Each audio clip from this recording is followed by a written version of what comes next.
Chaque année, un tiers des aliments produits dans le monde ne sont finalement jamais consommés. En France, le gaspillage alimentaire représente 10 millions de tonnes par an, soit l'équivalent de 18 milliards de repas jetés à la poubelle. Le gaspillage commence bien avant que la nourriture n'arrive dans nos assiettes.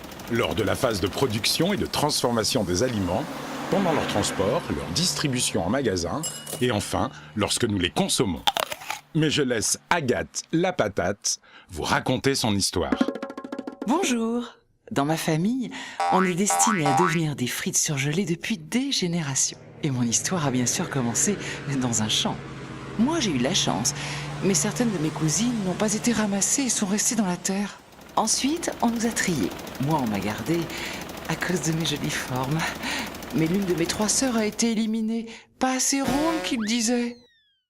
Après, on nous a envoyés dans une usine pour nous tailler en frites. Et là, rebelote.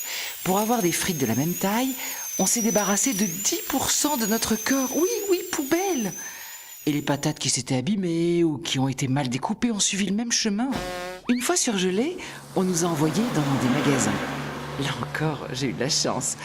Parce que certains sachets de copines ont fini à la poubelle. Tiens, celui de Marceline, par exemple, à cause d'une rupture de la chaîne du froid. Mon sachet, il a bien fini en rayon. Mais d'autres ont fini à la benne, vendus pas assez vite, besoin de place pour d'autres produits, ou sachets plastiques juste un peu abîmés. Je me suis enfin retrouvée dans une assiette. Et là, la cata. J'entends quelqu'un qui dit « Moi, j'ai encore eu les yeux plus gros que le ventre !» Et paf, moi aussi j'ai fini à la poubelle. Hé Agathe, on a eu ta peau. En France, la grande distribution jette chaque année 750 000 tonnes de nourriture. Les cantines et les restaurants, plus d'1 million de tonnes. Mais c'est à la maison, où nous prenons le plus de repas, que nous gaspillons le plus. Environ 2 millions de tonnes, soit entre 20 et 30 kilos par personne et par an. Nous ne gaspillons pas autant tous les aliments. Ce sont les légumes qui finissent le plus à la poubelle, puis les fruits, le pain, les restes cuisinés et tous les autres. Le gaspillage alimentaire est tout d'abord une aberration, dans un monde où près d'1 milliard de personnes souffrent de la faim ou de malnutrition. En France, 1 personne sur 10 a du mal à se nourrir. Le gaspillage alimentaire a également un impact sur l'environnement. Gaspiller de la nourriture, c'est gaspiller de l'eau et des ressources énergétiques. Au final, le gaspillage alimentaire, c'est aussi un immense gaspillage d'argent. En France, le gaspillage représente ainsi pour les seuls ménages plus de 10 milliards d'euros, soit 159 € par personne et par an. Producteurs, industriels, commerçants et consommateurs, nous pouvons tous agir.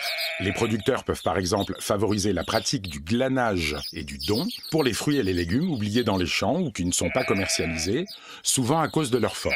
Certains industriels travaillent déjà avec les producteurs et les distributeurs pour alléger les critères de calibrage des produits. D'autres travaillent sur des emballages qui permettent une meilleure conservation des aliments. Beaucoup de magasins agissent déjà en vendant moins cher les produits dont la date de péremption est proche. Enfin, plusieurs chaînes de supermarchés développent des partenariats avec des associations qui récupèrent les invendus et les redistribuent aux personnes qui en ont besoin. À la cantine ou au restaurant, prenons l'habitude d'adapter les quantités à nos besoins. Nous pouvons même demander à emporter ce que nous n'avons pas consommé, comme cela se fait déjà dans beaucoup de pays.